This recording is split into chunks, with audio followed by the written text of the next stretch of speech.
Hello guys, ayan tara magluto tayo ng vegetable noodles. Ayan. Ayan yung ating vegetables. Ayan, serenaded ko lang siya, parang noodles. Tara, start na tayo. Tara, simplihan lang natin pagluto ang vegetable noodles.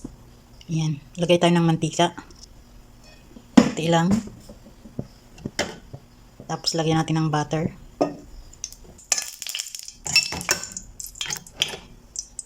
Igisa natin ang onion at saka garlic.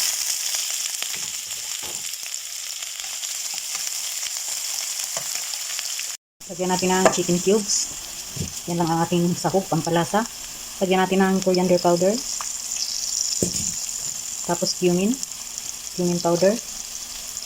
So, tansyahan lang itong ginagawa ko mga kakusina. Tapos lagyan natin ng konting salt. Tapos lagyan natin ng tomato paste. Mga 1 tablespoon. Haluin.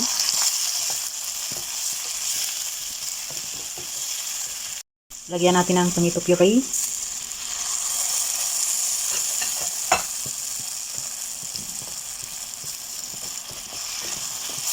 Haluin. Tapos pigaan natin ng half ng lemon.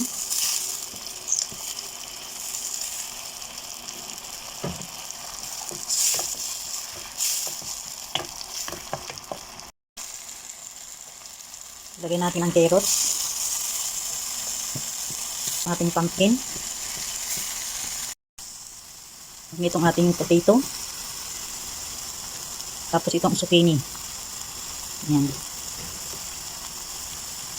So, haluin lang. Ganyan lang ang paghalo ng mga kaputina. Dapat mahinang apoy lang para hindi siya masunog.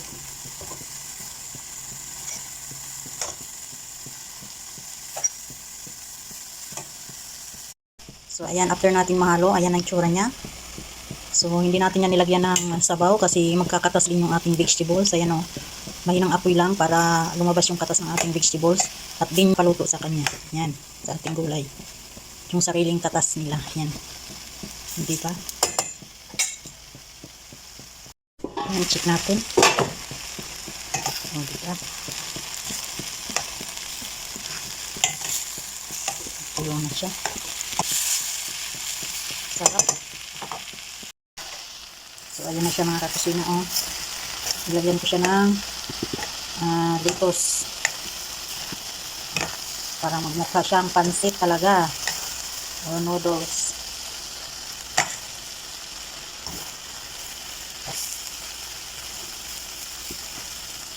So ayan ang ating vegetable noodles. O diba? Healthy na, yummy pa. Ayan.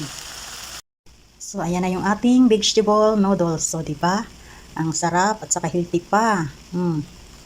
Sino mag-aakala na gulay lang lahat yan? At walang kasahog-sahog. O diba? Ang sarap. Kainan na naman. So ayan, lipat na natin siya sa ating lalagyanan. Yun din.